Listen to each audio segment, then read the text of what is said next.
eu esclareço. Ok, obrigada, até. Vamos seguindo. Vou acompanhando, tá? Tá, joia, obrigada. Bom, iniciada então a gravação, a gente começa a monitoria de hoje. Eu estava olhando aqui no calendário, essa é a última monitoria antes da prova, né? O pessoal do primeiro semestre do noturno já tem prova de Direito Civil no dia 5/6.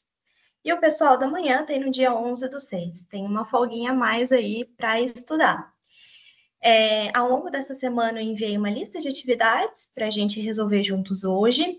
Coloquei algumas questões de alternativa, coloquei algumas questões de dissertativa, tentei fazer umas questões um pouco mais objetivas para a gente trabalhar o conteúdo mesmo, tentar descobrir o que aquela questão está pedindo para aplicar. E então eu vou fechar a câmera só por uma questão de internet, para não dar nenhuma interferência na hora que eu estiver compartilhando a tela, né? Mas aí qualquer dúvida podem interromper, fiquem à vontade. Eu estou sempre à disposição pelo WhatsApp, pelo grupo da monitoria, como preferirem, ok? E eu vou iniciar o compartilhamento de tela.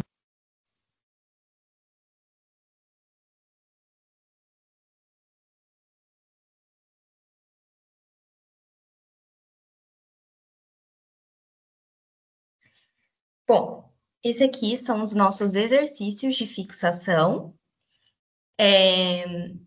Como eu comentei, tentei fazer algumas questões que sejam mais, né, objetivas, para a gente tentar descobrir realmente o que ela está pedindo e não indicando já do que se trata.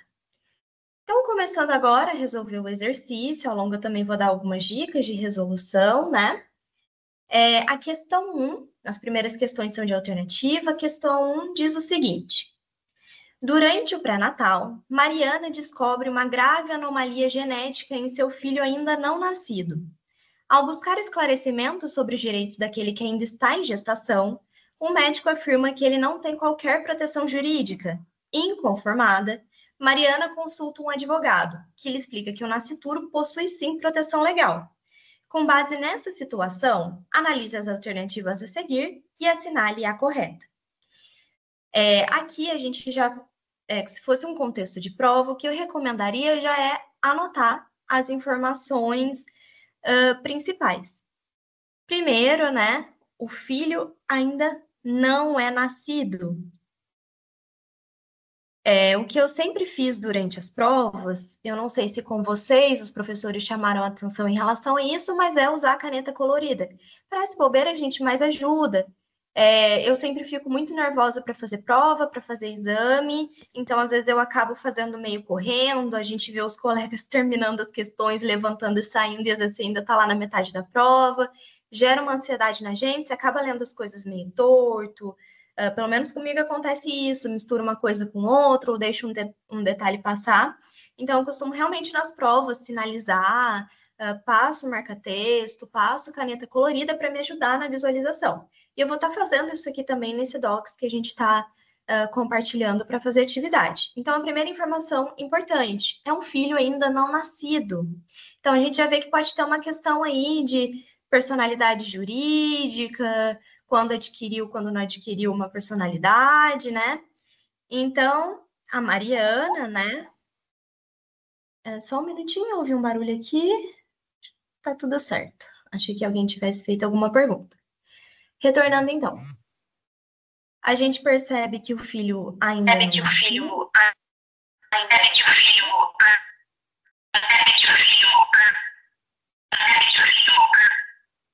Oi, boa tarde, tudo bem?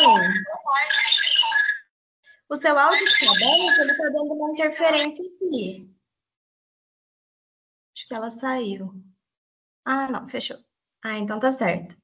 Agora deu certo, obrigada. Então, continuando.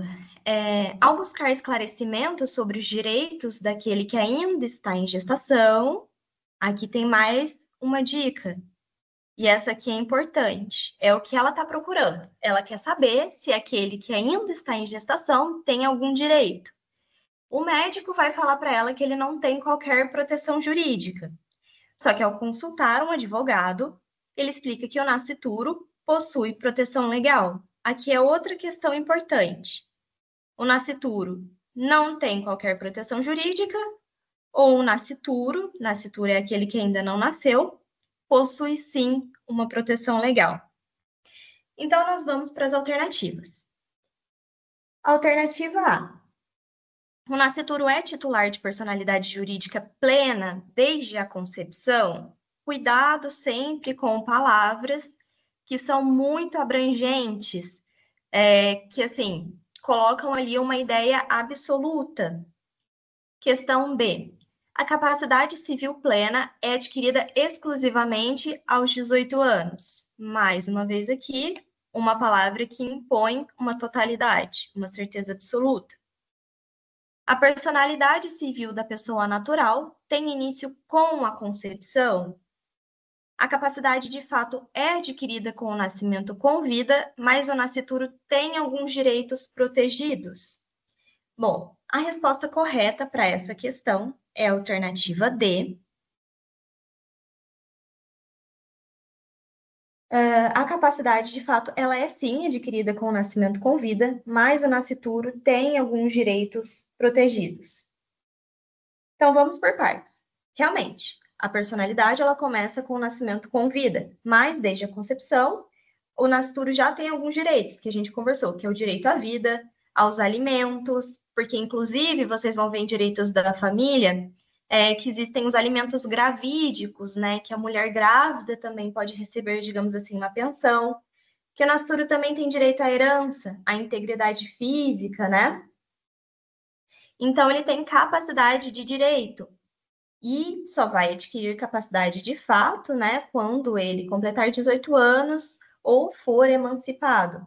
Então, a resposta correta, é claro, é a alternativa D. Por que as outras questões estão erradas? A primeira fala que o nascituro é titular de personalidade jurídica plena. Isso está errado. O nascituro não tem personalidade plena, né? Ele tem uma personalidade que só vai começar com o nascimento com vida, mas ele tem alguns direitos resguardados. Já a alternativa B fala que a capacidade civil plena é adquirida exclusivamente aos 18 anos.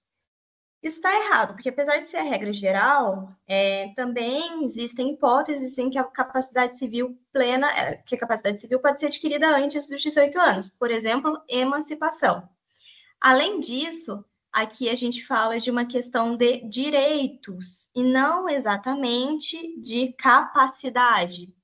Quando a gente fala de direitos, a gente pensa na possibilidade de exercer ou não, né, da personalidade e a capacidade, se a pessoa vai conseguir exercer isso sozinha e na integralidade, ou se ela vai precisar de um suporte ou não.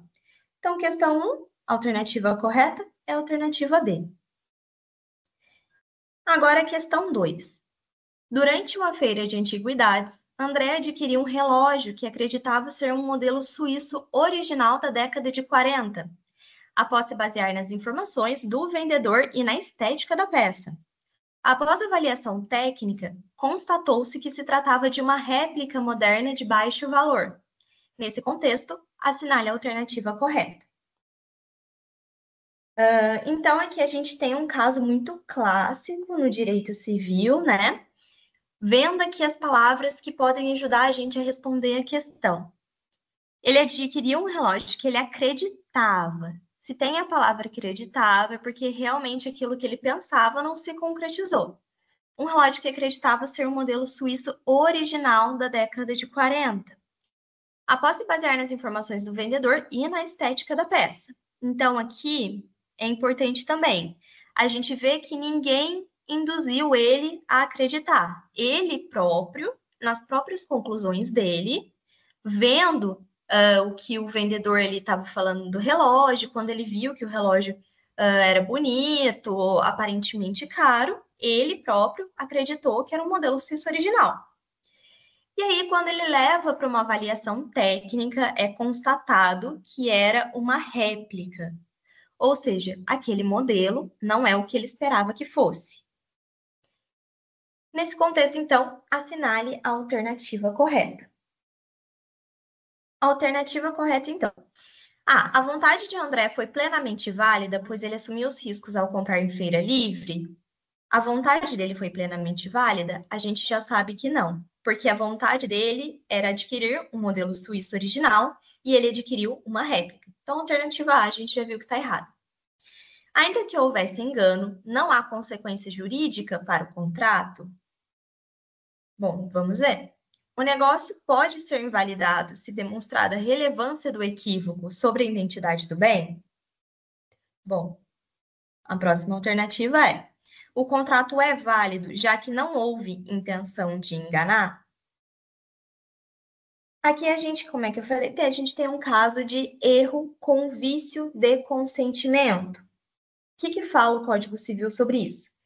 O erro ele pode ser essencial ou substancial e ocorre quando a parte se engana. A gente viu que ele próprio acreditava e que ele, analisando a situação, se enganou. Quanto à natureza do objeto, as qualidades essenciais da coisa ou a identidade da pessoa com quem contrata. E se ele conhecesse a verdade, ele não teria feito negócio. Ele não pagaria caro, nem compraria um relógio, uma réplica de um relógio, se ele, né, não tivesse o conhecimento de que era uma réplica. Ele queria, na verdade, o modelo original. A réplica não substituiria para ele. Ou seja, o André ele comprou um relógio acreditando se tratar de uma peça histórica e valiosa. Ele descobriu que se tratava de uma réplica moderna e de baixo valor, e esse erro vai recair sobre uma qualidade essencial do objeto, o que vai tornar o contrato anulável. Por isso, a alternativa C, nessa questão, vai ser a alternativa correta. O equívoco que ele cometeu caiu sobre a própria identidade do bem, né? A natureza dele, o valor que ele tem, a raridade, e vai comprometer a vontade do André. Isso pode levar à anulação do contrato. Então, o André, vendo que ele queria um relógio original e adquiriu uma réplica, ele pode exprimir a vontade de anular esse negócio. E por que as outras questões estão erradas? Conforme a gente conversou, a alternativa A fala que a vontade foi plenamente válida, e não foi, porque ele queria o original e adquiriu uma réplica. Então, letra A está errada. A letra B fala que ainda que houvesse engano, não há consequência jurídica para esse contrato, mas tem sim. A gente estudou vício de consentimento e viu que quando o erro é relevante, ele é essencial e afeta a manifestação da vontade, o contrato é anulável. O erro ele não pode ser tratado como algo irrelevante. Tanto que o André, se ele tivesse conhecimento de que aquilo era uma réplica, ele não teria adquirido. Então, por isso, a alternativa B está equivocada. Não é que não há nenhuma consequência jurídica. O contrato pode ser anulável, então tem sim uma consequência. E por que a alternativa D, o contrato é válido, já que não houve intenção de enganar, também está errada? É que a intenção de enganar é um elemento do dolo. E aqui a gente está falando do erro, quando não existe má fé de outra parte. Mas mesmo que não tenha o dolo, o erro ele pode causar um vício de consentimento. Então, por isso, a alternativa D está equivocada. A próxima questão, que é a questão 3, fala o seguinte: durante a formação de uma sociedade empresarial, uma das partes forneceu informações falsas sobre sua situação financeira e experiência no mercado. A gente já percebe que enganou alguém ali. A outra parte, confiando nesses dados, aceitou a constituição da sociedade, investindo valor significativo. Nessa situação, pode-se concluir que A. O contrato pode ser mantido, mas a parte prejudicada terá direito à indenização por danos materiais. B. O contrato é nulo de pleno direito. C. O contrato pode ser desfeito se demonstrado que a manifestação de vontade foi viciada por induzimento malicioso. Ou D. Não há nulidade ou anulabilidade, pois trata-se de risco típico da atividade econômica.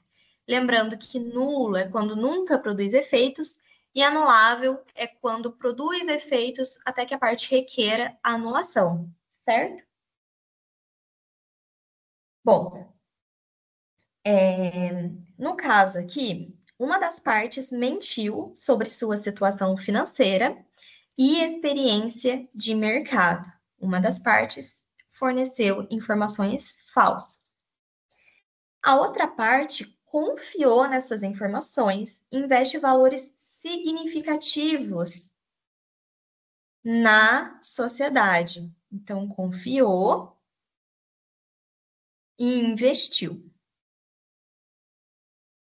Só aqui já dá para a gente perceber que uma das partes de má fé induziu a outra a alguma coisa, né?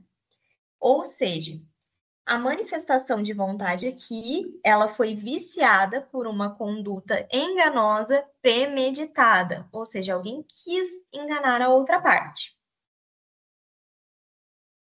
Bom, indo então para as questões, letra A. O contrato pode ser mantido, mas a parte prejudicada terá direito à indenização por danos materiais? Isso pode ocorrer, mas não impede a anulação do contrato. Quando há um vício de consentimento essencial, a anulação é perfeitamente possível, além de indenizável. Aqui nessa questão, a gente percebe que está conversando sobre dolo. Por que dolo? Porque uma parte induziu a outra a uma coisa que ela não faria se ela tivesse conhecimento real dos fatos. Diferente da questão 2, na questão 2, o André, quando ele foi adquirir o relógio, ele se confundiu sozinho. Ele viu a peça, achou que a peça era bem feita, que estava bonita, que aquilo ali devia ter um valor muito grande, né?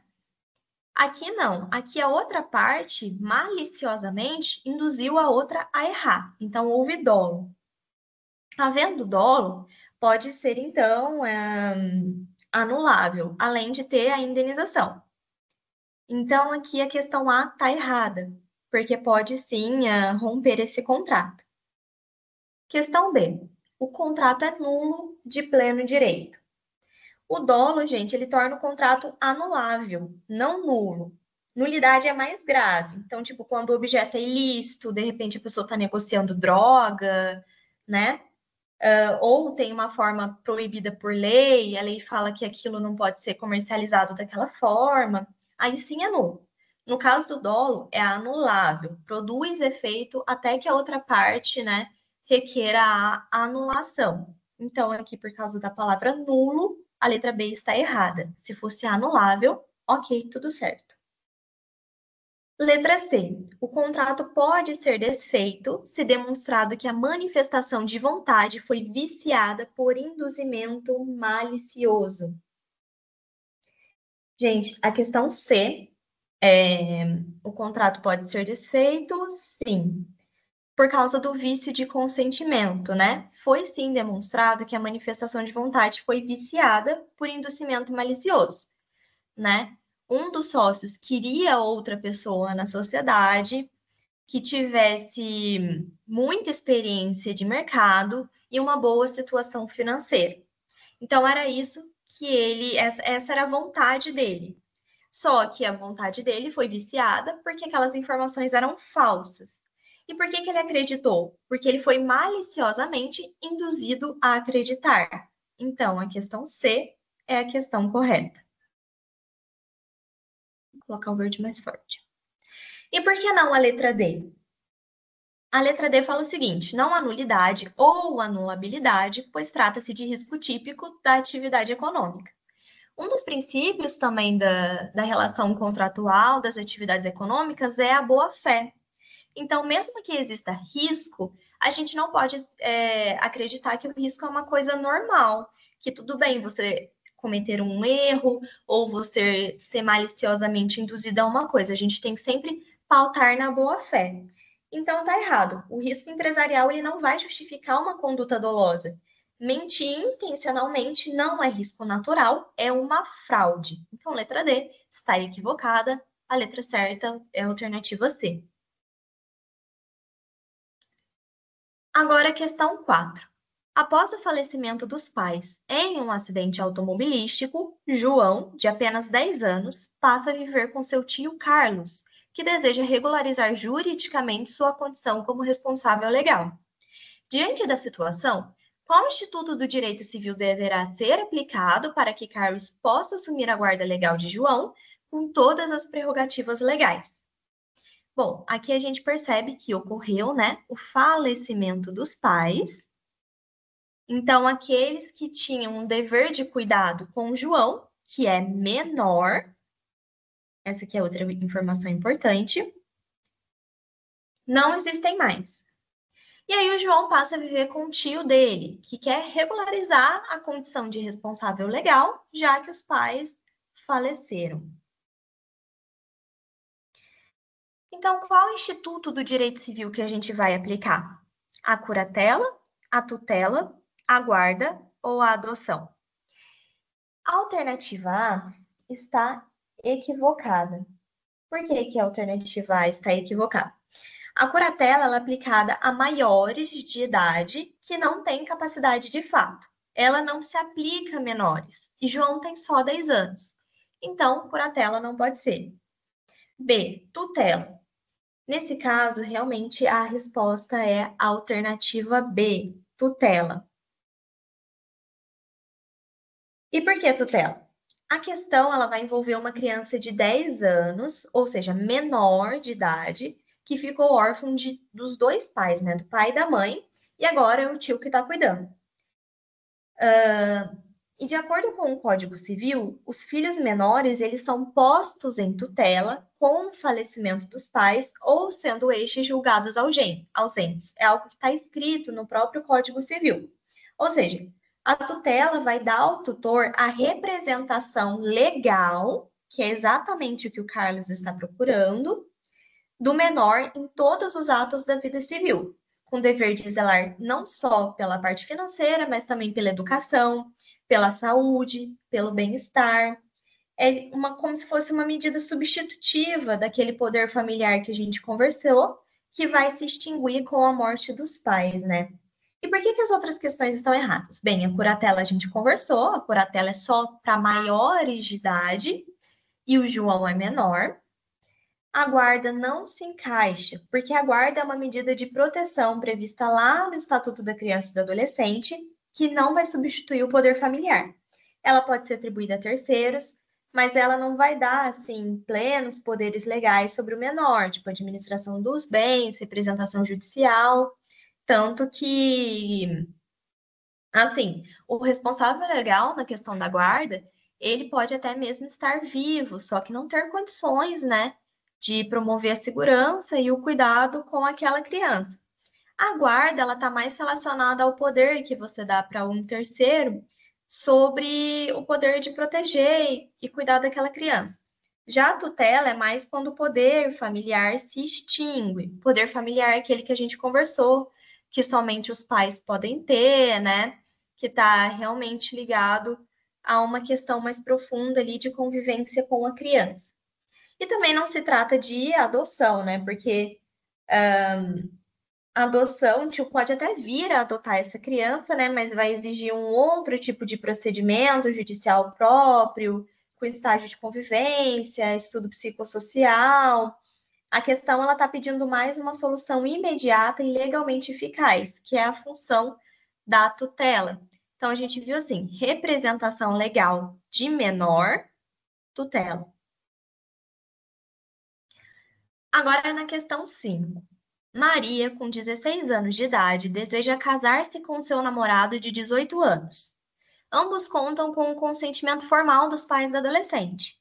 Após a celebração do casamento civil, surge a dúvida sobre os efeitos jurídicos da união em relação à sua capacidade civil da Maria. Considerando a situação descrita, assinale a alternativa correta. Primeira coisa, a Maria tem 16 anos de idade. Então, realmente, aqui ela pode cair, por exemplo, numa hipótese de emancipação. Se ela tivesse 14, né, isso nem seria possível. E aí, ela tem o consentimento, o namorado dela já é maior, né? Já tem capacidade civil plena. Ele tem o consentimento formal de ambos os pais. Ela chega a casar no civil. E aí a dúvida é, depois que aos 16 anos de idade ela casou no civil, o que a gente sabe? O que vai acontecer com os efeitos jurídicos da capacidade civil dela, porque até então ela não tinha capacidade civil plena e dependia dos pais para praticar os atos da vida, né? E aí a gente vai para as alternativas. Alternativa A.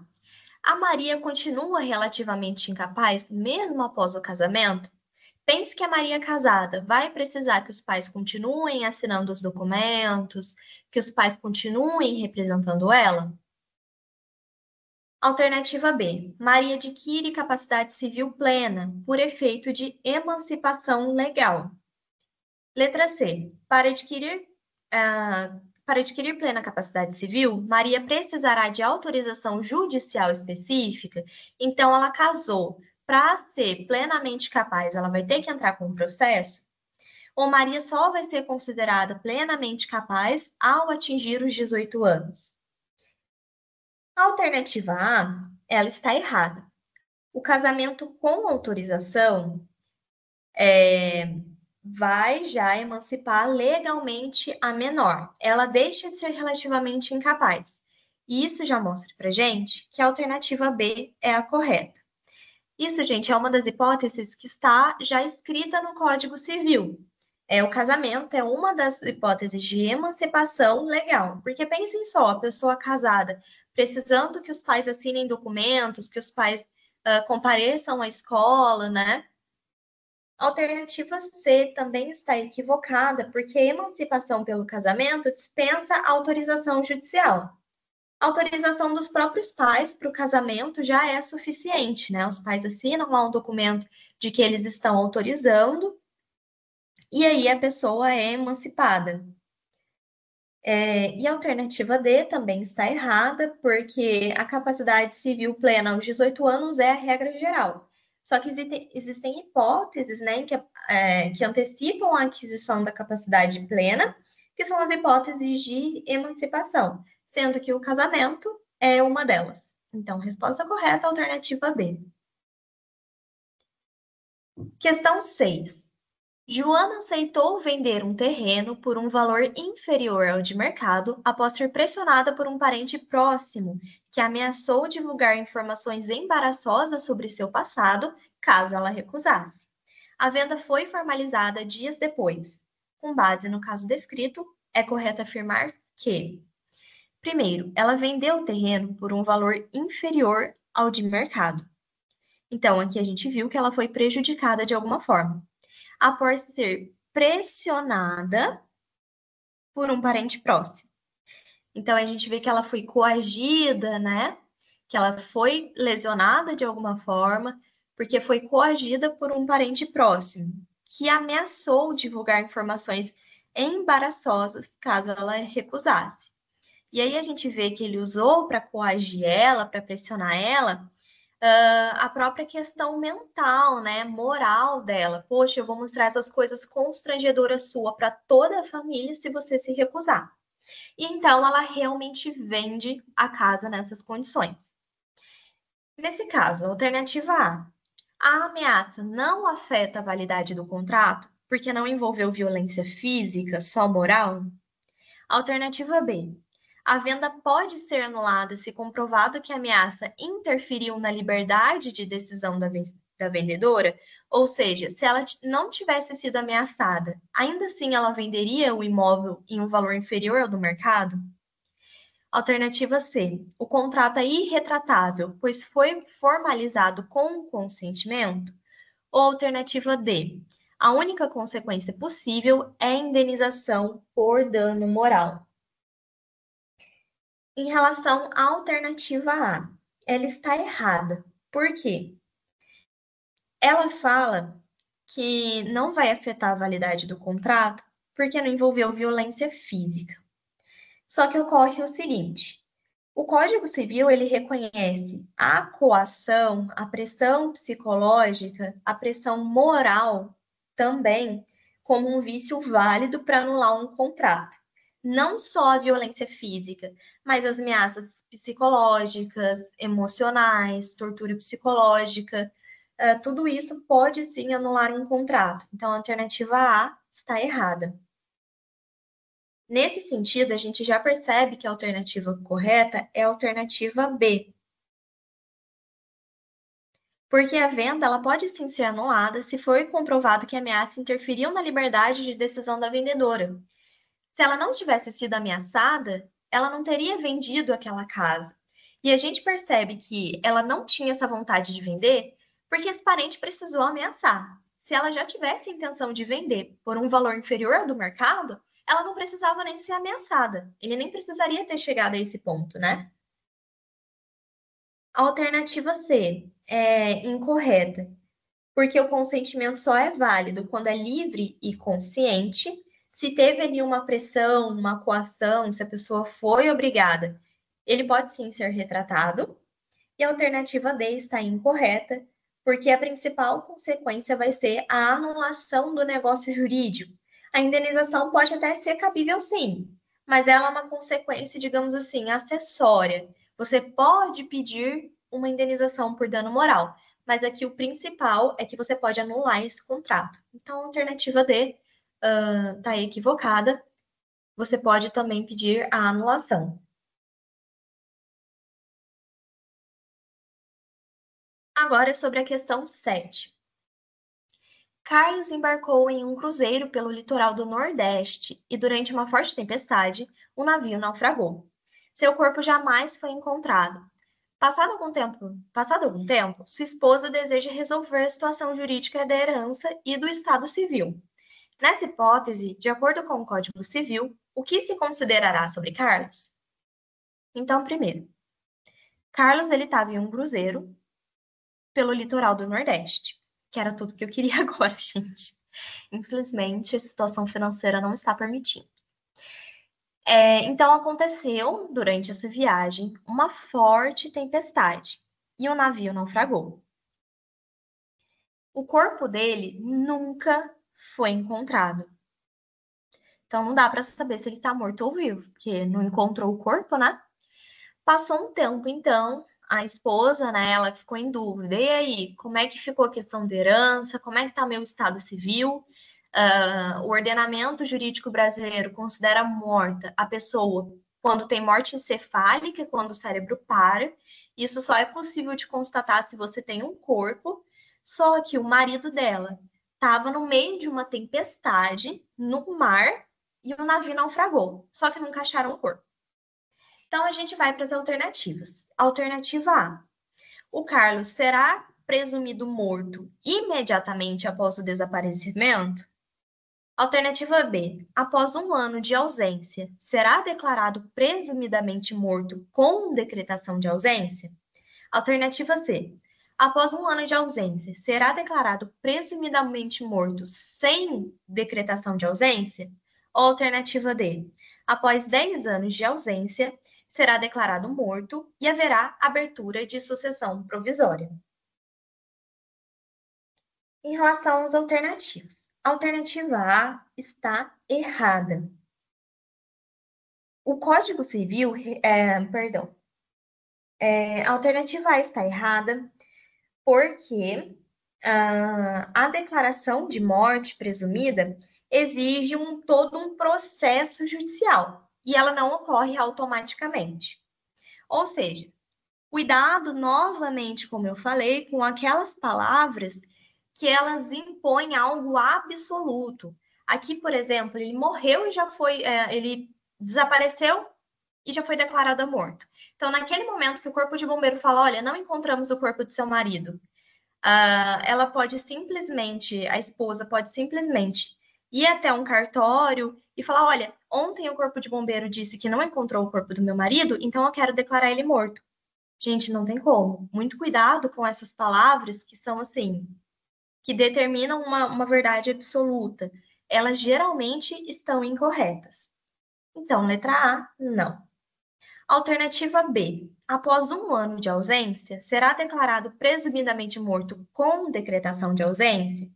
Aqui é uma questão que a gente tem que se atentar ao tempo e também com esse conectivo aqui.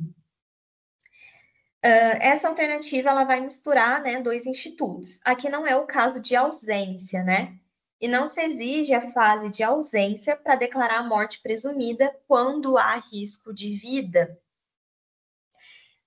Aqui ele estava claramente, né? O Carlos claramente estava numa questão de risco de vida. Ele estava no meio da tempestade, em alto mar, em um navio que naufragou. Então, havia um risco de vida ali, né? A gente não precisa dessa fase de toda decretação de ausência. Então, a alternativa B também está equivocada. A alternativa C fala que após um ano de ausência, ele será declarado presumidamente morto sem decretação de ausência. O caso vai envolver, então, esse desaparecimento, né? Em situação de risco de vida. E essa é a parte mais importante. Quando tem risco de vida, né? O Carlos estava em um naufrágio, não teve o corpo encontrado. O Código Civil ele vai dispor que, aí as palavras do código pode-se declarar a morte presumida sem decretação de ausência, se for extremamente provável a morte de quem estava em perigo de vida e não for possível encontrar o cadáver, ou se alguém desaparecendo em campanha ou feito prisioneiro não for encontrado por 2 anos após o término da guerra. Ou seja, ele estava em uma situação extremamente provável de morte, né? Porque o navio naufragou e não encontrou o corpo. Isso mostra, obviamente, perigo de vida, estava no meio de uma tempestade. Então, a alternativa correta é a alternativa C. Por que não com decretação de ausência? Porque não é como se o Carlos tivesse falado para a esposa um dia: olha, eu vou ali na padaria comprar um pão. Ele foi comprar o pão e nunca mais voltou. Vou mudar o pão pelo cigarro. O pessoal brinca com: meu pai foi comprar cigarro. Nesse caso dele ter ido comprar cigarro, né? Ele não estava com risco de vida, ele não estava numa situação em que a morte era muito provável. Então, a gente precisa decretar a ausência dele. Agora, sem decretação de ausência, é porque ele estava em risco de vida e numa situação que muito provavelmente ele morreu. Foi o mesmo caso daquelas pessoas da barragem de Brumadinho, de Mariana, nunca se encontrou o cadáver, mas, poxa, na situação ali em que aconteceu, é muito provável que elas tenham falecido. Então, a gente não precisa decretar a ausência, né? Então, alternativa correta, alternativa C. E aí vamos para a questão 8. João saiu de casa para uma viagem de negócios e nunca mais foi visto. Tampouco deu qualquer notícia a familiares ou amigos.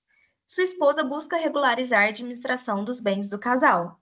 Considerando essa situação e o Instituto da Ausência no Direito Civil, aqui ele já entrega, né, sobre o que a gente está falando, em que momento poderá ser judicialmente declarada a ausência de João? Aqui é o que a gente comentou na questão anterior. Ele não estava em risco de vida em uma situação em que provavelmente ele faleceu. Ele simplesmente saiu e desapareceu. Então é com decretação de ausência. Mas e aí? Em que momento que a gente vai poder declarar essa ausência? Aí na alternativa A, imediatamente após o desaparecimento. Alternativa B, após um ano do desaparecimento, caso o interessado requeira e não haja notícias. Alternativa C, após 2 anos do desaparecimento. Ou alternativa D, após 10 anos do desaparecimento. A alternativa A está errada. O que pode ser requerido imediatamente é a curadoria do ausente, ou seja, cuidar dos bens dele, das coisas que eram dele. Só que não a declaração de ausência. Porque se ele sumiu, pode ser que daqui a pouco ele apareça, né? E aí você não precisa, é arriscado você mover toda uma instituição jurídica para uma pessoa que daqui a pouco aparece. Já na alternativa B, após um ano do desaparecimento, caso o interessado requeira e não haja notícias, é aquilo que eu comentei. João, ele não se deu, o desaparecimento dele não se deu uma situação extrema, tipo um naufrágio, uma guerra, uma catástrofe. Então, não é sem decretação de ausência. Vai se tratar, portanto, né, de um procedimento gradual de ausência, feito em fases, e são 3 fases. Primeiro, vai ter a curadoria do ausente, a parte vai ter que ir lá, requerer imediatamente após o desaparecimento, se precisar cuidar de algum bem, de algum patrimônio do ausente. Aí o juiz pode deferir essa curadoria, né? Aí depois vai declarar a ausência e abrir a sucessão provisória. E aí, na sucessão provisória, vai ser requerida, aí que vem, após 1 ano do início da curadoria ou 3 anos do desaparecimento, caso não tenha sido nomeado curador. E permite-se que os bens do ausente sejam entregues a herdeiro provisoriamente sob caução. E aí, por fim, vem a sucessão definitiva, que pode se abrir somente após 10 anos da declaração de ausência, ou se o ausente tivesse mais de 80 anos no momento em que desapareceu, e há 5 anos não se tem mais notícia deles. Então, gente, para que a ausência seja judicialmente declarada, a gente precisa esperar o prazo de 1 ano da curadoria, ou seja, ele desapareceu. Imediatamente a mulher foi lá, falou, né, com a autoridade responsável, com a polícia, enfim, olha, João desapareceu. Aí eles falaram, realmente, a gente vai aqui assinar um documento, ele realmente está desaparecido. E imediatamente após o desaparecimento, ela já vai até lá e busca a curadoria, né, busca regularizar a administração dos bens dele. E somente 1 ano após regularizar essa curadoria, ele pode ser declarado ausente, declarado morto, né? A alternativa C está errada porque fala 2 anos e na verdade é 1. E a alternativa D está equivocada porque fala 10 anos do desaparecimento, só que 10 anos é o prazo para a sucessão definitiva e não para a declaração de ausência, né? Questão 9. Lucas foi fotografado sem autorização em uma situação íntima, tendo sua imagem divulgada em redes sociais. Ao procurar reparação judicial, foi informado de que os direitos da personalidade são protegidos pelo ordenamento jurídico. Sobre os direitos da personalidade, assinale a alternativa correta. O direito de imagem pode ser totalmente cedido? Palavra aqui de novo que mostra certeza absoluta. Tomar cuidado com elas. A alternativa A está errada. Ele não pode ser totalmente cedido. Ele pode ser parcialmente cedido, talvez para fazer uma propaganda, um comercial, desde que respeitado, né? Não ser exposto a situação vexatória, enfim. São intransmissíveis, irrenunciáveis e protegidos juridicamente? Já vimos que sim. Eles podem ser transferidos por sucessão hereditária? Não. Os direitos da personalidade só pertencem à própria pessoa. O que pode ser recebido em sucessão, talvez uma indenização aí por danos morais, por exemplo, pegou a imagem de um falecido e ficou expondo a situação vexatória. Aí pode ser que os herdeiros consigam, mas transferir o direito, isso não é possível. Podem ser limitados contratualmente entre as partes. Não, eles não podem ser limitados. Podem ser parcialmente cedidos, mas nunca limitados. Questão 10.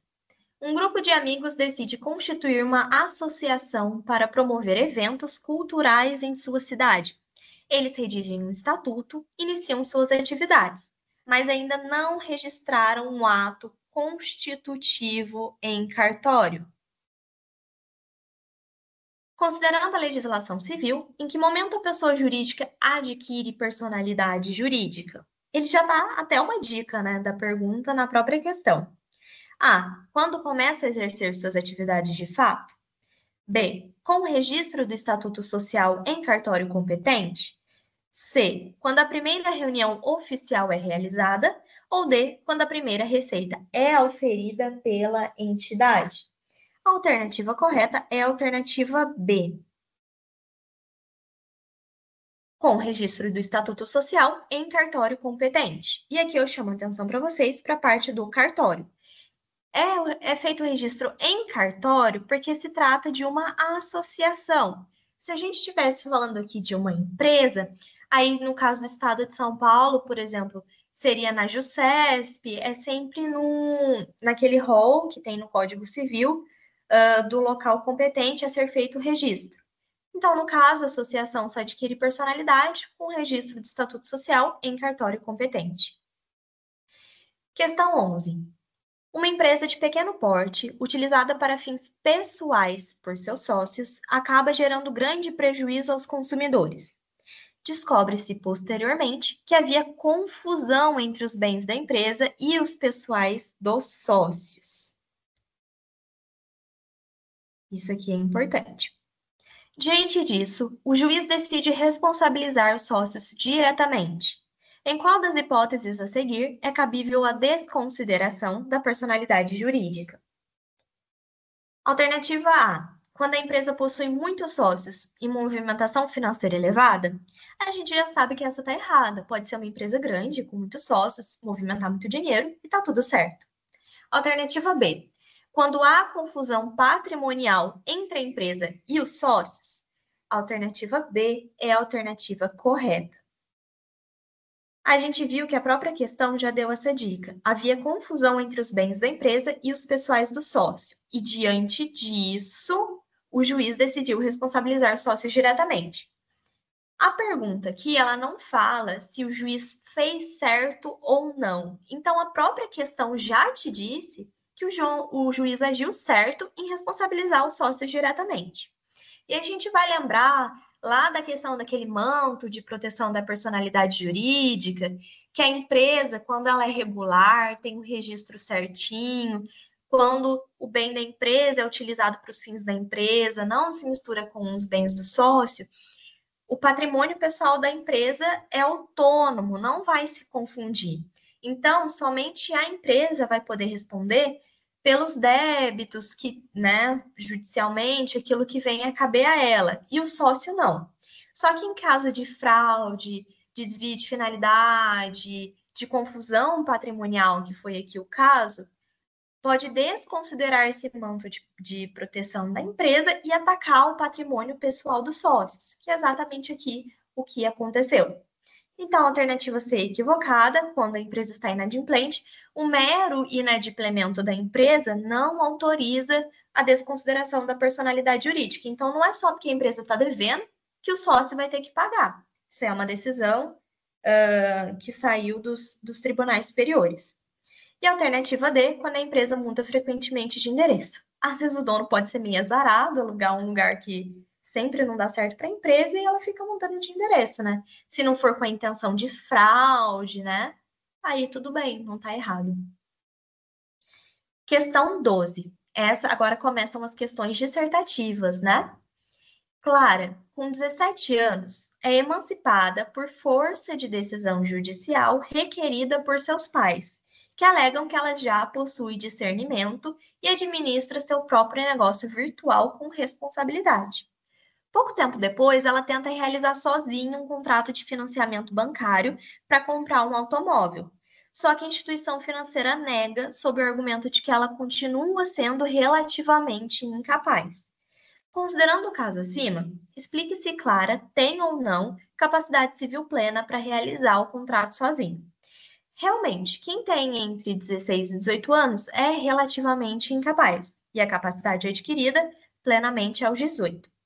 Só que a emancipação é um daqueles casos em que a capacidade civil plena pode ser adquirida antes dos 18 anos. E aqui foi feito certinho. Teve uma decisão judicial que foi requerida por seus pais.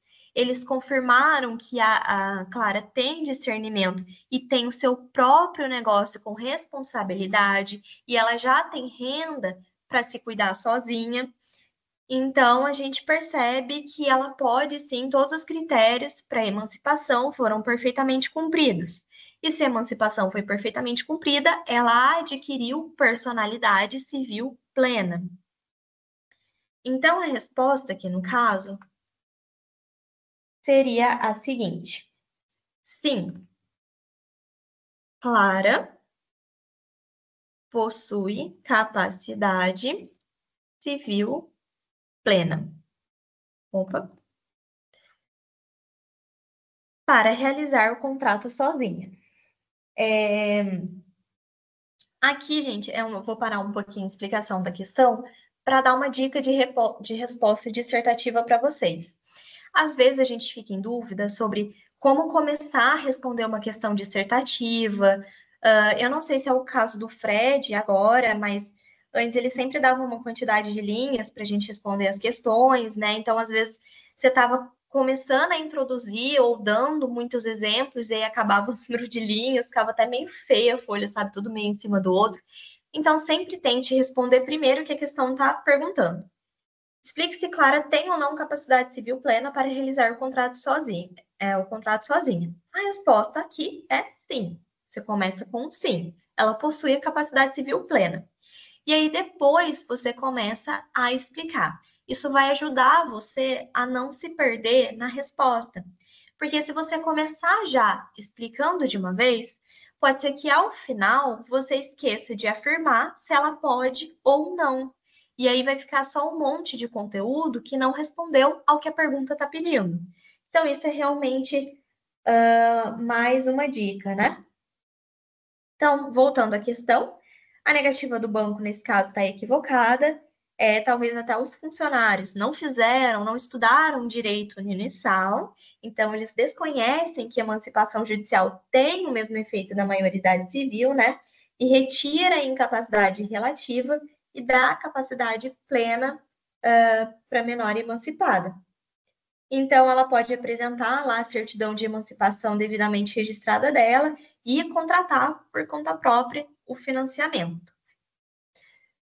Questão 13. Bruno, de 34 anos, sofre um acidente que lhe causa dano cerebral permanente, retirando-lhe a capacidade de discernimento. Seus pais requerem judicialmente um instrumento que os autorize a cuidar de seus interesses pessoais e patrimoniais. Qual o instituto jurídico adequado ao caso de Bruno e por que ele é aplicável? Se o Bruno tem 34 anos, então ele já tinha capacidade civil plena e ele já praticava tudo que ele queria praticar, tanto da vida pessoal quanto da vida patrimonial dele. Só que aí, quando ele sofre esse acidente, ele perde a capacidade de discernimento. Ele acaba perdendo a capacidade civil plena, não consegue mais fazer gestão das próprias coisas da vida dele. E aí os pais, numa tentativa de ajudar, entram na justiça para conseguir algum documento que permita que os pais façam isso pelo Bruno. E aí vem a pergunta: que instituto é esse? Reparem, gente, que aqui são duas perguntas, na verdade. Qual instituto? É uma pergunta. E a segunda pergunta é: por que ele é aplicável? Cuidado que o Fred, ele gosta, pelo menos na minha época, quando tudo era mato. Eu falo sempre o Fred, gente, porque a minha monitoria é mais voltada para o pessoal do noturno. A monitoria do pessoal da manhã é mais com a monitora Júlia. Mas eu fico muito feliz de receber as duas turmas aqui e acredito que uma complementa a outra, né? Mas então, geralmente ele costuma dar mais de uma pergunta ou pedir mais de uma coisa dentro de uma mesma questão. Então, fiquem atentos a isso, porque realmente, às vezes, uma pode ficar mais aqui para o começo e a outra mais para o final. Aí você fica nervoso, vai focando mais na que está no final e não repara na que está lá no começo. Tomem bastante cuidado com isso, ok? Mas aí, voltando à questão 13. Qual instituto jurídico adequado ao caso do Bruno? Se ele é incapaz e é maior, é o Instituto da Curatela. Opa.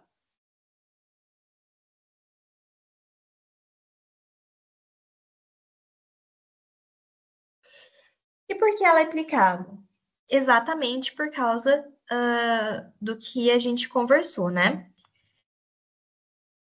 Ela é aplicável porque Bruno, em função do acidente, perdeu sua capacidade plena. Então, ele perdeu a capacidade de discernimento, perdeu a capacidade plena e precisa de alguém que o auxilie a praticar atos da vida civil. Então, essa seria a resposta mais simplificada. Alternativa 14. Lucas tem 17 anos e, desde os 16, administra uma startup de tecnologia registrada em seu nome, com autorização de seus pais. Diante do sucesso do negócio e da necessidade de firmar contratos com grandes investidores, seus pais concedem-lhe emancipação por instrumento público lavrado em cartório. Poucos meses depois, ele tenta firmar um contrato de sociedade com outra empresa, mas um dos sócios, sempre tem um chato, né? Questiona sua legitimidade para atuar sozinho, alegando que, por ser menor de 18 anos, ele não teria plena capacidade jurídica. Lucas pode ou não exercer todos os atos da vida civil de forma independente. Justifique sua resposta com base na legislação civil brasileira. Aqui é um caso muito semelhante ao que a gente viu mais acima da Clara, né? Só que no caso da Clara, a própria questão já legitimava que a decisão do juiz já havia sido correta. O que a questão perguntava é por que era correta. Aqui não, a questão põe a gente em dúvida. O Lucas, ele pode ou não exercer todos os atos da vida civil de forma independente? E a resposta é sim. Lucas pode. Eu estou respondendo aqui de forma mais simples só por conta do tempo, ok? Mas aí trabalhem bem as questões em casa. Ele pode porque ele foi emancipado, na mesma questão, da mesma forma que a Clara foi. Então, essa seria a resposta, né? A gente respondendo a questão anterior até. Questão 15. Luísa, analfabeta e com dificuldades financeiras, vendeu a casa onde morava por valor significativamente abaixo da praticado na região, confiando nas informações prestadas por um comprador que se dizia amigo de seu falecido marido, olha o trambique, e que prometeu cuidar de todos os trâmites. Após a venda, descobriu que o imóvel valia quase o triplo. Diante dos fatos narrados, é possível sustentar que houve violação à autonomia negocial de Luísa? Justifique juridicamente. Primeiro, a Luísa é analfabeta e possui dificuldades financeiras. A gente percebe que ela é uma pessoa bem humilde. E ela vendeu a casa onde ela morava por valor muito abaixo do praticado na região. E a gente logo pensa, se ela não confiasse nas informações prestadas pelo comprador, será que ela venderia a casa por esse valor significativamente abaixo? E aí a gente vem para a questão: é possível sustentar que houve violação à autonomia negocial? Bem, sim, é possível sustentar. E por quê? Quando a gente estuda a teoria de vícios sociais do negócio jurídico, especialmente pela lesão e pela possibilidade de dolo, a gente vê que configura nessa situação, né, uma coisa que permite a anulação do contrato, né, além da violação ao dever de boa-fé objetiva e à dignidade da pessoa humana. Então, a gente vê que nesse caso tem muitas coisas que aconteceram errado. Primeiro, a Luísa foi lesionada.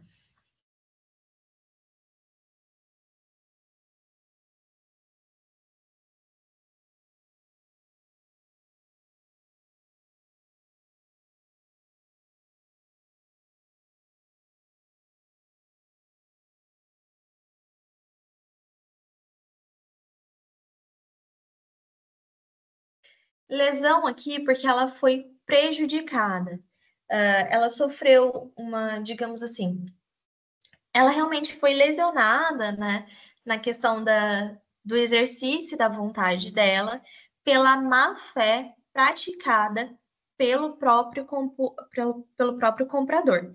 Então, nesse caso, o negócio jurídico foi afetado pelo vício de consentimento chamado lesão, e essa lesão violou a autonomia negocial de Luísa, porque muito provavelmente, se ela tivesse conhecimento real do valor daquele imóvel, ela não teria vendido ele por um valor muito abaixo do que vale realmente. Então, ela sofreu a questão da lesão. E aí, se vocês quiserem aprofundar um pouco mais a questão, vocês podem falar que lesão, o que permite a anulação do negócio jurídico. Então, no momento em que ela perceber que foi lesionada, ela pode sim solicitar a anulação daquela venda, daquele negócio praticado, porque a real vontade dela, e é sobre isso que recai os vícios de consentimento, sobre a real vontade que a pessoa tinha de praticar, ela pode então anular. E além disso, né, o comprador ele agiu com má fé, então violou o dever de boa fé objetiva nas relações contratuais e ele também feriu a própria dignidade da pessoa humana, né? Mas aí são dois parâmetros que extrapolam um pouquinho o que a questão está pedindo, é realmente se vocês quiserem dar uma respostinha mais completa. Questão 16. Ricardo desaparece após participar de uma expedição na floresta amazônica. Após 2 anos sem qualquer notícia, sua esposa busca a declaração judicial de morte presumida para fins de partilhas de bens. É possível a decretação de morte e a partilha de bem nesse caso? Se sim, quais são os efeitos jurídicos dessa declaração? Bom, então a gente percebe aqui também que tem duas perguntas. A primeira é essa, e a segunda é essa. A gente percebe, então, que Ricardo desapareceu após participar de uma expedição na floresta e se passaram 2 anos sem qualquer notícia. Então, vai lá. É possível a decretação de morte e a partilha de bens? Bom,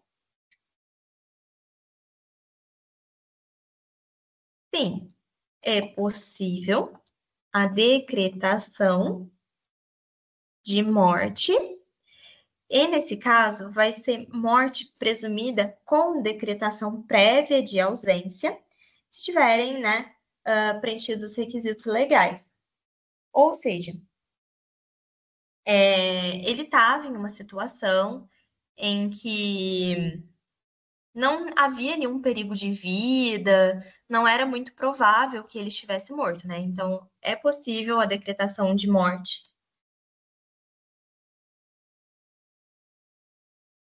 Com decretação de ausência. Ele estava numa expedição, não tinha nenhuma avalanche, nenhum bicho atacando, né? Ele só estava passeando pela floresta amazônica. Então, sim, é possível a decretação de morte com decretação de ausência.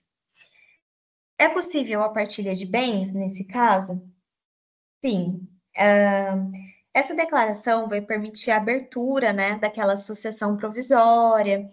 Os efeitos jurídicos são limitados, tanto para proteger os herdeiros, como caso o ausente reapareça. Então, passando 1 ano, né, dessa declaração e da arrecadação dos bens, ou 3 anos se não houver arrecadação, é possível sim pedir a abertura da sucessão provisória. Essa sucessão não vai transferir a propriedade plena dos bens, né? Os herdeiros recebem apenas a posse e a administração, têm obrigações específicas, como prestar garantia, fazer os inventários. Então, assim, foi decretada a ausência imediatamente, aí vai abrir durante um ano ali, depois de 1 ano, a sucessão provisória, para então chegar na sucessão definitiva. Então, assim, ele pode sim ocorrer abertura de inventário e partilhas de bem.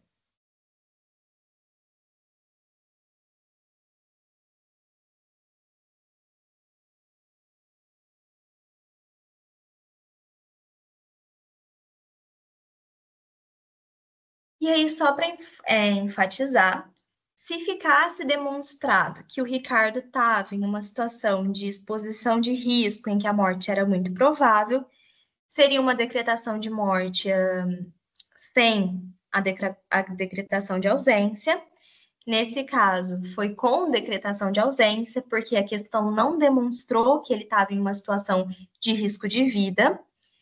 E declarado ausente, tem abertura da sucessão provisória e, depois de alguns anos, se ele não reaparecer, a sucessão definitiva. Então, pode sim ocorrer abertura de inventário e partilha dos bens. Questão 17. Fernanda, famosa por ter atuado como vilã em uma novela, busca seu auxílio jurídico, pois teve sua imagem usada sem autorização em uma campanha publicitária de uma empresa de cosméticos. A empresa argumenta que a imagem foi retirada de uma rede social pública. Além disso, uma famosa editora lançou uma biografia de sua vida privada, também sem autorização. Na qualidade de advogado de Fernanda, você diria a ela que existe possibilidade de ingressar com ação para suspender o uso da imagem e para indenizá-la? Por quê? Primeiro, são duas perguntas. Você diria a ela que existe a possibilidade de ingressar com ação para suspender o uso de imagem e indenizá-la? E por quê?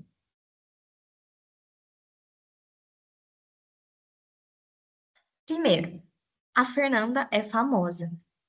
Ela é uma pessoa, né, com relevante valor social.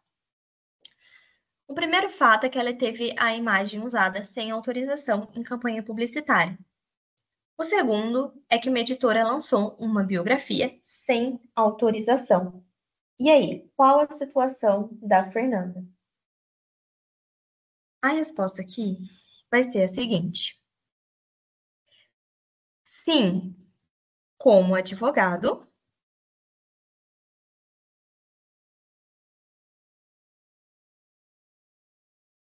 eu diria a ela que há a possibilidade de ingressar com ação para suspender o uso da imagem, no caso da publicidade da empresa de cosméticos. Aqui, gente, houve uma violação, nesse primeiro caso, da personalidade dela jurídica, dos direitos da personalidade dela. Foi usado, né, violaram o direito de imagem porque ela não cedeu parcialmente o direito de imagem. Ela não consentiu com o uso da imagem dela para uma campanha, ainda mais uma campanha que visa lucratividade, né? Então, ela pode sim ajuizar uma ação judicial para suspender o uso indevido de sua imagem, e não só para suspender, mas também para pedir uma indenização por danos morais e materiais. Isso está envolvendo não só o direito à imagem, mas também, né, a vida privada dela. Agora a gente vai analisar também a divulgação da biografia não autorizada, que vai ser a segunda resposta. Já em relação à biografia não autorizada, como Fernanda é figura pública muito conhecida,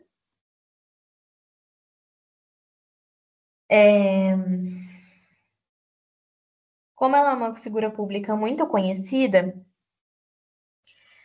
a editora pode sim usar sua história para a publicação de uma biografia, mesmo que sem autorização, desde que respeite sua imagem e não a exponha a situações vexatórias.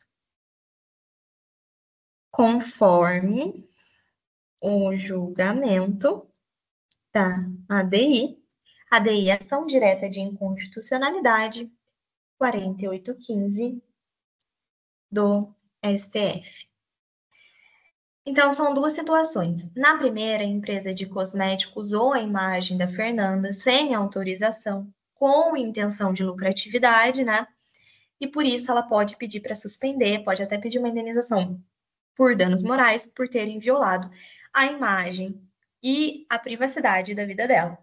Agora, em relação à biografia não autorizada, de acordo com essa ação direta de inconstitucionalidade do STF, as editoras podem sim publicar essa biografia, mesmo sem autorização, desde que não exponha a pessoa ao ridículo ou que fale em inverdades, né, que minta ali. Então, essa seria a resposta da questão 17. Na questão 18, tá quase acabando, gente. Marta adquiriu um apartamento em um bairro valorizado. Durante a negociação, o vendedor apresentou plantas antigas e se esquivou de comentar uma restrição recente do zoneamento, que proibia reformas intensas estruturais no imóvel.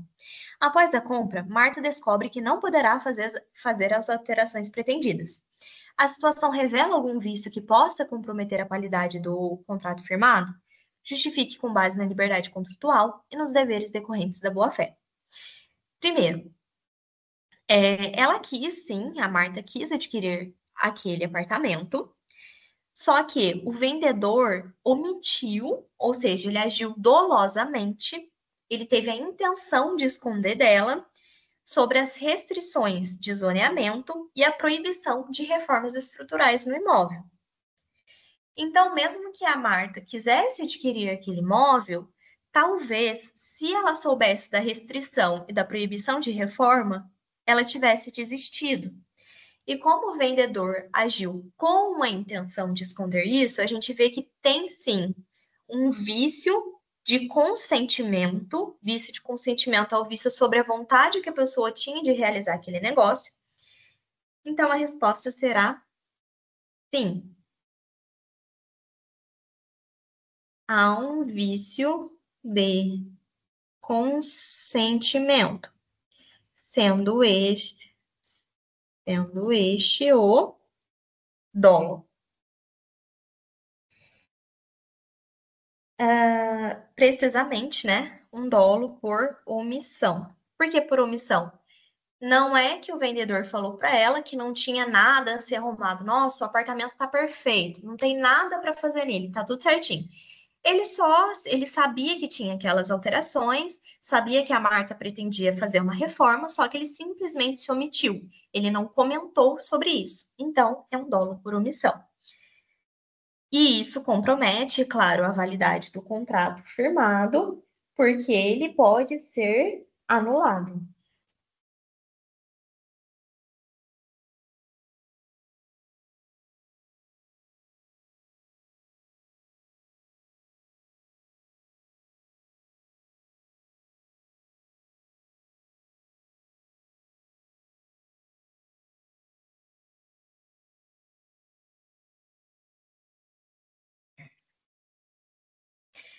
E justifique com base na liberdade contratual. Então, a liberdade contratual dela foi prejudicada, porque se ela soubesse, né, dos fatos, ela não teria contratado. E depois a pergunta fala, e nos deveres decorrentes da boa-fé. Não houve boa-fé porque o vendedor dolosamente escondeu sobre a situação de proibição e da restrição. Questão 19. Juarez, ao ser condenado a pagar alimentos para seu filho, começa a transferir todo o seu patrimônio pessoal, seja dinheiro ou bens, para sua empresa, com o intuito de não cumprir a obrigação alimentar. Por este motivo, no processo de execução de alimentos, não foram encontrados bens e valores a serem penhorados. A mãe da criança descobre a fraude e, munida de provas, comunica você, advogado, sobre a situação. A partir do caso relatado, o que pode ser requerido quanto à empresa no momento para que a criança tenha acesso ao valor dos atrasados da pensão alimentícia? Aqui a resposta seria o seguinte: você poderá requerer a desconsideração da personalidade jurídica, tendo em vista que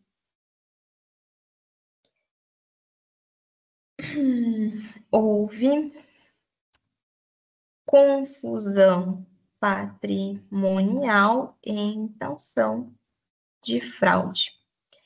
Então, o Juarez, ele misturou os bens particulares dele com os bens da empresa como uma maneira de fraudar o processo de execução de alimentos e impedir a penhora dos valores em conta.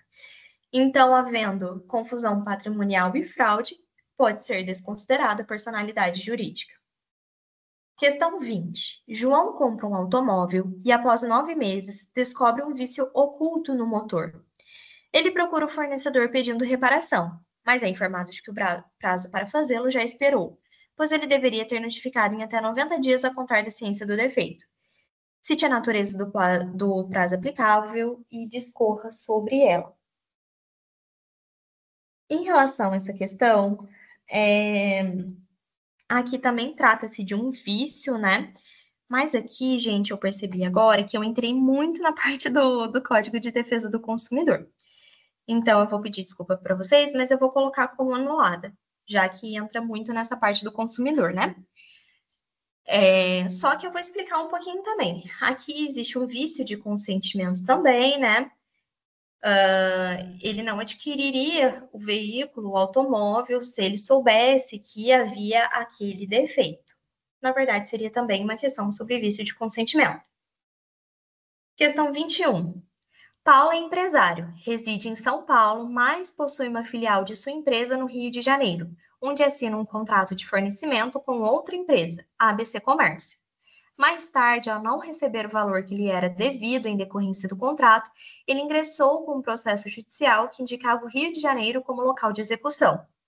A ABC Comércio contesta, alegando que o único domicílio de Paulo é em São Paulo e que a ação deveria ser ajuizada lá, motivo pelo qual requer o julgamento da ação sem resolução do mérito.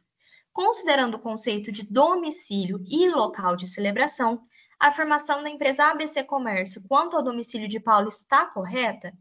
Qual local é competente para julgar o caso? Aqui é uma questão que fala sobre domicílio. E o Paulo indica 2 domicílios. O primeiro é em São Paulo, onde ele mora, e o segundo domicílio que ele indica é no Rio de Janeiro, que é onde tem a filial da empresa dele. E aí, ele vai entrar com uma ação e o foro competente para essa ação é o foro do domicílio dele.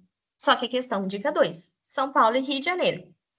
Aí a ABC Comércio vem e fala assim, não, Rio de Janeiro, por mais que Paulo indique como domicílio, não é, porque lá só é a empresa dele. O domicílio de verdade dele é em São Paulo. Então, juiz extingua esse processo porque o foro está errado. Só que quando a gente estudou, né, a questão de domicílio na nossa monitoria e também nas aulas, a gente viu que existe a hipótese de domicílio profissional, que a pessoa pode ter mais de um domicílio também. Então, nesse caso, a resposta seria a seguinte: a afirmação da empresa ABC está incorreta. Paulo, por ser empresário,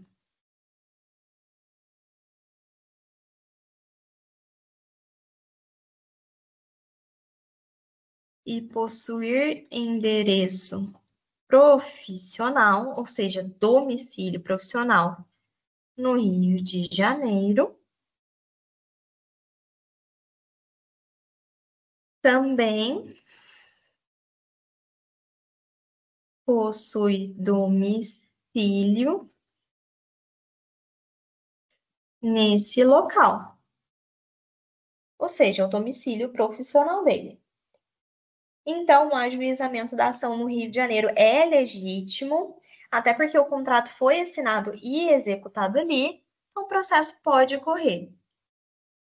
É possível que a pessoa tenha mais de um domicílio e que tenha domicílio profissional. Então, poderia. tanto no Rio de Janeiro quanto em São Paulo, mas de preferência no Rio, porque além de seu domicílio profissional, ainda é onde eles firmaram um contrato. Então, a empresa BC está incorreta e o Paulo está certíssimo. Questão 22. Joana, a artesã de joias, anuncia a venda de uma pedra preciosa rara por R$ 2.000, acreditando tratar-se de uma ágata comum. Pedro, gemólogo, identifica tratar-se de uma esmeralda legítima de valor muito superior e a compra imediatamente, sem revelar a informação a Joana. Após descobrir o real valor da pedra, Joana procura um advogado para tentar anular o negócio. É possível alegar erro como vício do negócio jurídico por parte de Joana? E a conduta de Pedro pode ser considerada dolo? Justifique de acordo com o Código Civil. A gente já discutiu bastante sobre erro de consentimento e estudem mais ainda o erro de consentimento para a prova de vocês, ok? Se dediquem bastante à parte de erro de consentimento para a prova de vocês. Em relação à questão, a resposta é sim. É possível alegar erro como um vício do negócio jurídico por parte de Joana. Ela mesma se enganou, né, sobre a qualidade daquela pedra, que ela achava ser só uma ágata comum e era uma esmeralda. E a conduta de Pedro pode ser caracterizada como dolo, já que ele tinha conhecimento do valor da pedra e de má fé dolosamente escondeu isso da Joana. Joana, então, ela errou 2 vezes, né? Ela foi muito lerda na hora de comprar e ainda foi lerda porque passaram a perna nela. Coitada. Mas seria essa. E aí, questão 23. Emerson, agricultor humilde e endividado, é pressionado por um agiota local que ameaça prejudicar sua família caso ele não venda uma de suas terras por valor ínfimo, ou seja, por valor muito barato. Temendo represálias, Emerson assina um contrato de venda. Posteriormente, busca anular o negócio jurídico judicialmente. A situação descrita configura a coação como vício do negócio jurídico? Caso não se configure coação, é possível caracterizar algum outro vício? Explique. Então, respondendo à primeira pergunta. Sim, a situação descrita configura coação como vício do negócio. Por que configura coação, gente? Porque se ele não tivesse sofrido essa ameaça, essa pressão psicológica e física, ele não teria efetuado a venda, né? Então, sim, ele sofreu uma coação porque teve pressão, né? Teve uma violência, teve uma coisa ali envolvida para fazer ele efetuar a venda. Só que se não fosse coação, haveria um outro vício que a gente poderia apontar? É o seguinte, esse negócio ele pode ser anulável, né? E se não for reconhecida a coação,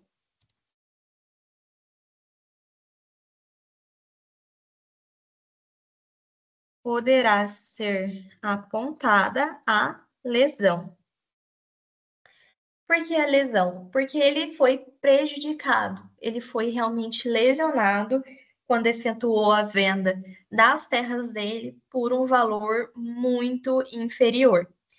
Apesar da questão falar que ele teme represálias, aqui ele não tem um perigo de vida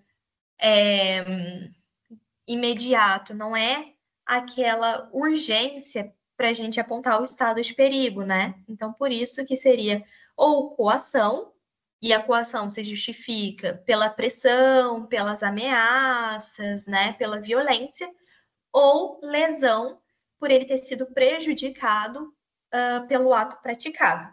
Então, em relação às questões, é somente isso. Em relação à prova de vocês, a dica que eu dou é que estudem bastante vícios de consentimento Inclusive, né, eu fiz questão de colocar bastante perguntas sobre esse tema e não foi à toa. Era uma diquinha que eu estava dando para vocês também. Inclusive, eu acho que eu não diferenciei na outra aula com vocês o que que era vício de consentimento e o que que são vícios sociais, né? Vício de consentimento, são defeitos que eles vão atingir diretamente a vontade que a pessoa tem no momento que ela está celebrando o negócio jurídico. Ou seja, a vontade ela é viciada. Pode ser viciada por erro, por dolo, por coação, por estado de perigo, por lesão. É realmente quando a vontade da pessoa era uma, só que tem algum outro motivo que faz que a vontade dela não seja cumprida. Já os vícios sociais, eles são defeitos que não vão atingir a vontade da pessoa em si, mas o propósito, a finalidade do negócio jurídico, porque ele é feito de forma ilícita ou imoral, mesmo que seja a vontade da pessoa fazer ele de forma ilícita ou imoral. E aí, vícios sociais são a simulação e a fraude. Então, estudem bastante os vícios de consentimento, estudem a diferenciação entre os vícios de consentimento e os vícios sociais. Relembrem também as partes de personalidade jurídica, aquisição da personalidade, tanto da pessoa física como da pessoa jurídica também. Tendo qualquer dúvida, podem mandar mensagem, podem falar comigo. A prova de vocês está se aproximando, até lá eu estou à disposição para ajudar. Eu espero que tudo tenha ficado muito claro. Eu acredito que se essa não for a nossa última monitoria, a gente deve ter mais uma só. E daí a gente já está encerrando o semestre, logo vem as férias, e aí a gente tem um tempo para descansar um pouquinho. Alguém tem alguma pergunta? Gostaria de falar alguma coisa? Comentar alguma coisa sobre a prova?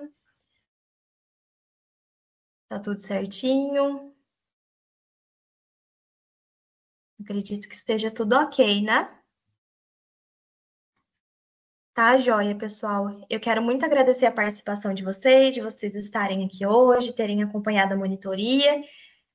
Desejar uma ótima tarde e qualquer coisa podem mandar mensagem que eu estou sempre à disposição. Se vocês estiverem treinando por questão também, quiserem enviar para a gente resolver a questão junto, alguma coisa nesse sentido, podem ficar à vontade, que eu estou sempre ao dispor. Então, muito obrigada por terem participado. Eu vou encerrando a monitoria por aqui. Tchau, tchau. A Estela abriu o microfone? Abrir, agradecer você, a disponibilidade, muito bem explicado, e gostei muito, principalmente das questões discursivas, né? As Uhum. dicas bem, muito boa, muito boa. Obrigada, viu, Milena? Boa Que bom. tarde para você. Bom Eu final que de semana. agradeço. Só de vocês estarem aqui na monitoria já mostra que são alunas muito dedicadas e que, assim, possuem um diferencial. Tem tudo para dar certo, para serem muito bem-sucedidas. Muito obrigada, gente. Tchau, tchau. Vou encerrar a chamada.